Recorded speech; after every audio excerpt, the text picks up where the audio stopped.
Lección 2. Las revoluciones burguesas. La Ilustración. Bienvenido a una lección más de Historia Universal.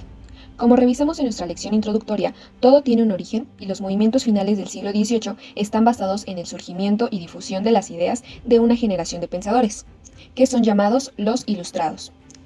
Estos pensadores ilustrados aparecen y desarrollan sus ideas en un contexto donde la mayoría de naciones europeas se rigen bajo un modelo llamado absolutismo, en donde el monarca toma pleno control de su reino y de sus decisiones. Pero a la par del aumento del poder de los reyes, la clase burguesa también venía a la alza. Pero antes que nada, ¿quiénes son los burgueses? Bien, estos son la minoría de la población que se compone de comerciantes, terratenientes, banqueros y dueños de fábricas. Dicho en otras palabras, es el sector social que tiene los medios de producción y no tiene la necesidad de vender su mano de obra. Sin embargo, contar con recursos económicos no les era suficiente para acceder al poder en su nación. Eso era exclusivamente para la nobleza, o sea, el rey y su familia. En vez de involucrarse en la política, la clase burguesa ocupaba mucho de su tiempo en su educación y la de sus hijos, un privilegio que muy pocos tenían en aquella época, por lo que algunos miembros de esta clase social comenzaron a cultivarse con filosofía, economía, ciencia política e historia, desarrollando así un criterio que desafiaba la autoridad de la Iglesia y de los propios monarcas. Estos son los ilustrados.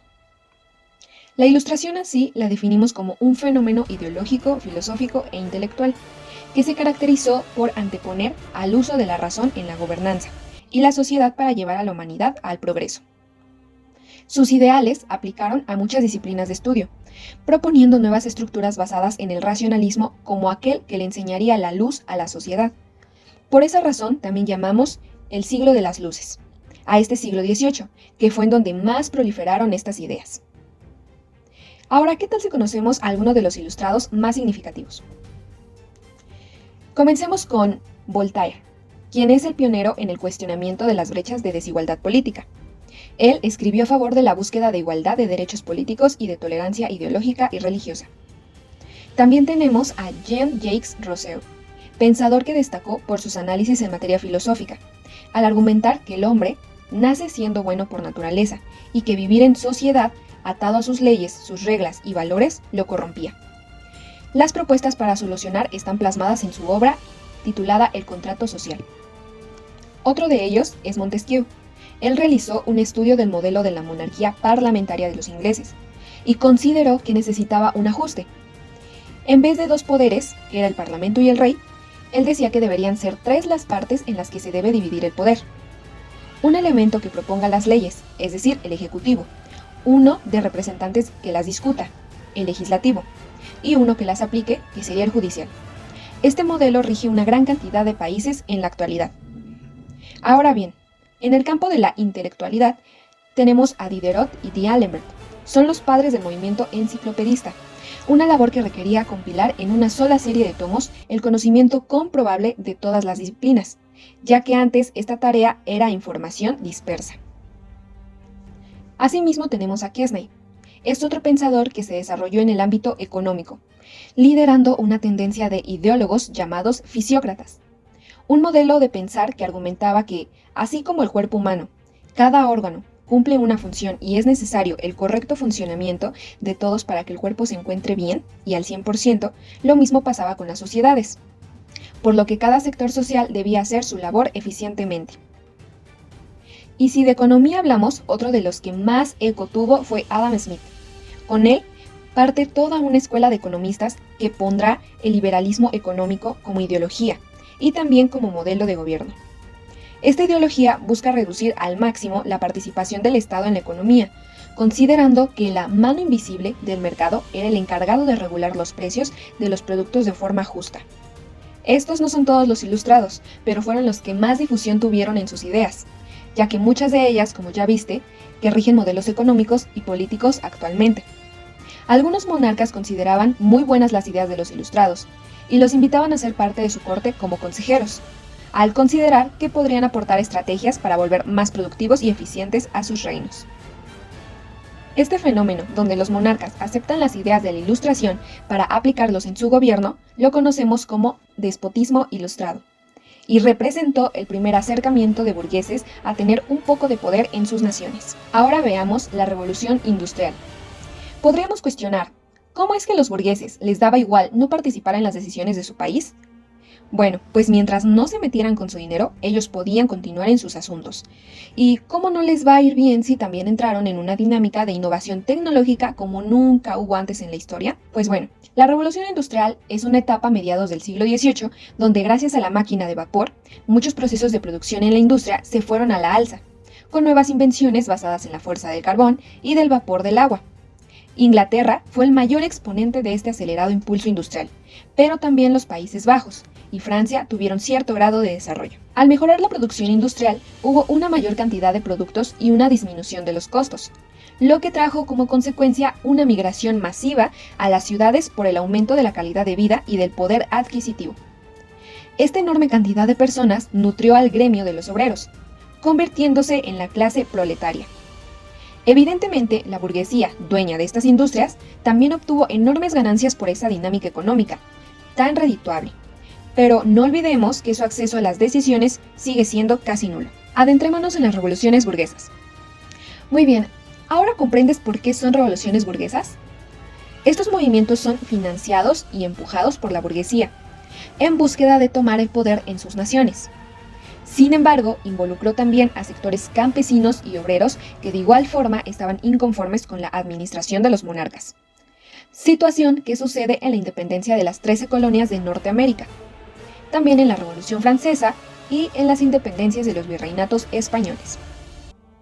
Aunque cada uno tiene sus peculiaridades, los tres comparten una causa en común. Esta es la Guerra de los 7 Años. Un conflicto armado que sucedió entre 1756 y 1763, donde se involucraron Inglaterra en contra de Francia y España. Esta guerra fue sumamente costosa para las monarquías de los tres países.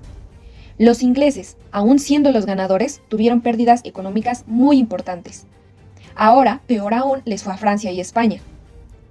Esto, para subsanar un poco los gastos de guerra, las tres coronas echaron mano de la benéfica situación económica de la burguesía de sus naciones, lo cual no fue del agrado de la clase burguesa, comenzando a tener así algunas rebeliones contra sus gobernantes. Primero hablemos de la independencia de las 13 colonias de Norteamérica. Estos fueron territorios en la costa atlántica norteamericana protegidos por la corona inglesa. Contaron con muchas libertades desde su fundación, pero tras la Guerra de 7 Años, las islas inglesas les crearon más cargas de impuesto sin retribuirles una mayor participación en el Parlamento. Es decir, les pedían más dinero, pero no les daban lugares en el organismo que representa sus necesidades. Ante la negativa de los colonos por seguir pagando esos aumentos, tropas inglesas arribaron al puerto de Boston a presionar a los norteamericanos. Las movilizaciones de la gente provocaron a los soldados ingleses a abrir fuego, en un episodio conocido como la Masacre de Boston de 1770. Hubo otras hostilidades entre ambas partes, pero en 1773 llegó el contragolpe, que iniciaría un movimiento para quitarse a los ingleses de encima, llamado el Motín del Té. Un barco inglés con cargamento de té desde Asia hizo escala en Boston. Algunos colonos se infiltraron en el navío abriendo los puentes para que una turba subiera y así tirara al mar una buena parte del cargamento. El conflicto ya estaba declarado, solo faltaba que las 13 colonias se dispusieran juntas a anunciar que deseaban independizarse, lo cual no tardó mucho en suceder, en Filadelfia el 4 de julio de 1776, donde representantes de todas las colonias firmaron su declaración de independencia. Así, fueron 7 años de lucha hasta que en 1783 los ingleses fueron derrotados y aceptaron que los territorios americanos que poseían se emanciparan de ellos. Entre las principales figuras de este movimiento tenemos al general George Washington, que lideró muchas de las batallas más importantes, así como los políticos e ideólogos Thomas Jefferson, Benjamin Franklin, John Adams y Alexander Hamilton. El siguiente suceso es la Revolución Francesa. En el siglo XVIII francés gobierna la familia Borbón, y para después de la Guerra de los 7 Años, el rey Luis XVI está en el trono.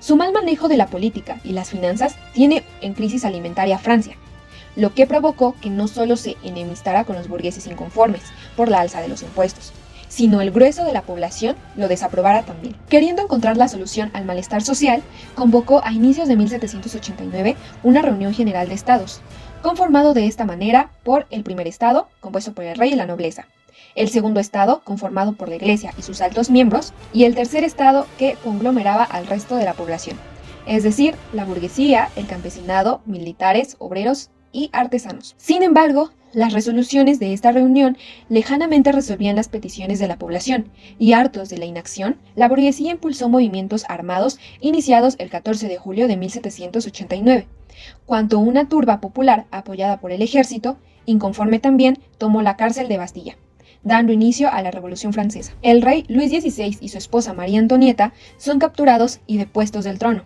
mientras que los revolucionarios dictaminan cómo van a gobernar Francia en una asamblea general. Aquí salen a la luz dos grandes grupos de ideologías, la girondina y la jacobina.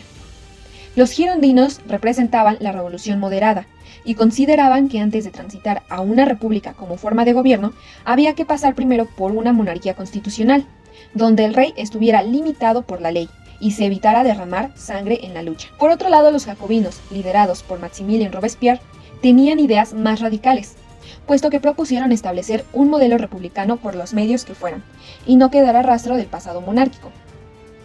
Así, la población en un inicio apoyó a los girondinos, pero la crisis era bastante aguda, y los jacobinos prometieron cambios casi inmediatos.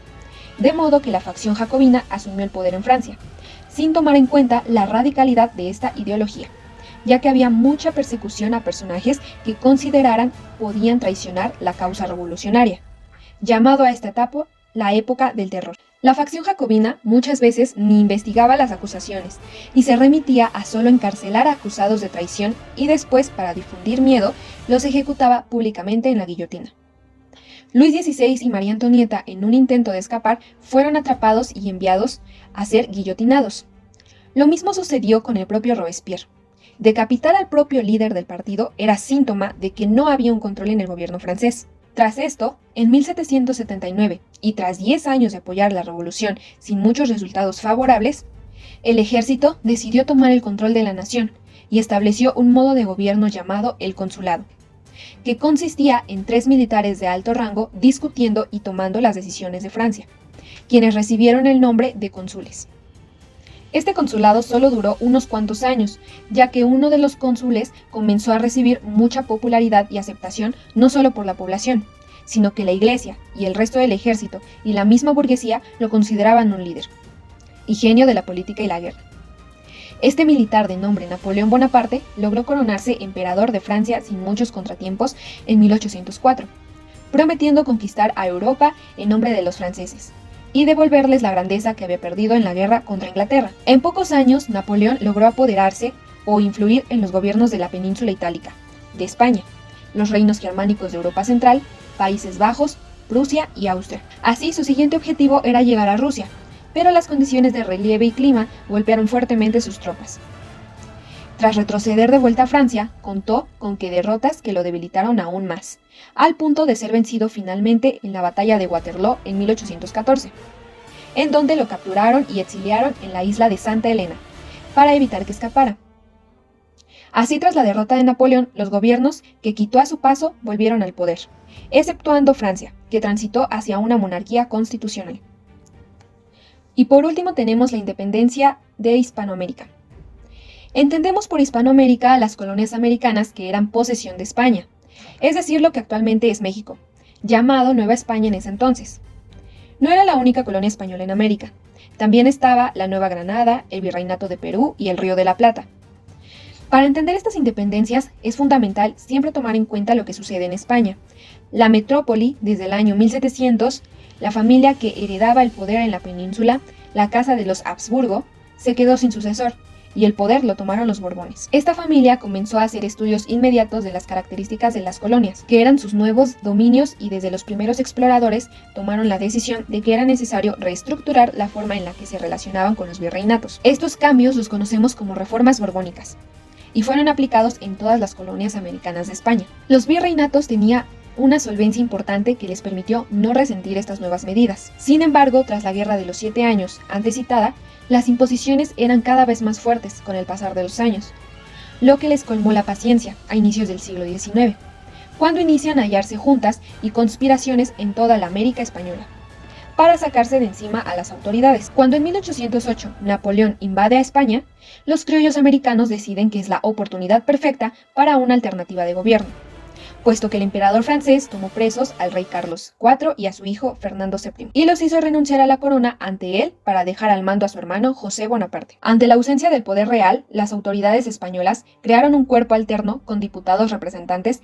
que desconocía la autoridad de los Bonaparte, y para ser apoyados por los americanos, invitaron a que enviasen sus representantes. Los virreinatos creyeron encontrar en estas juntas realizadas en Cádiz la oportunidad para exponer sus necesidades, mientras que en los dominios españoles se instigaba a rebelarse contra las autoridades, acusándolos de aliados de los franceses invasores, como la rebelión encabezada por Miguel Hidalgo en 1810. Junto a esta hubo levantamientos en Nueva Granada y Río de la Plata, en ese mismo 1810, y en el Perú en 1811.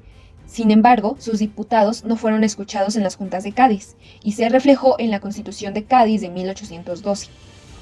Decepcionados, los representantes volvieron a los virreinatos, y al no sentirse representados ni por los franceses ni por Cádiz, la opción inmediata fue convertir las rebeliones a un movimiento de independencia en los virreinatos. En la Nueva España, la lucha duró desde 1810 hasta 1821, y los países que salieron fueron México, Centroamérica y una parte de los actuales Estados Unidos. Por otro lado, en la Nueva Granada, con Simón Bolívar a la cabeza, resultaron Colombia, Panamá, Venezuela y Ecuador, tras años de rebelión entre 1810 y 1819. Argentina, Paraguay y Uruguay son resultado de la pugna en Río de la Plata, que sucedió entre 1810 y 1816, liderado por José de San Martín. El mismo San Martín, junto a Simón Bolívar, unió sus intenciones de independencia en el Virreinato de Perú, peleando entre 1811 y 1824. De esta colonia salieron posteriormente Perú, Bolivia y el norte de Chile. Con esto finaliza esta segunda lección. Espero te haya gustado y no olvides contestar las trivias para ponerte a prueba.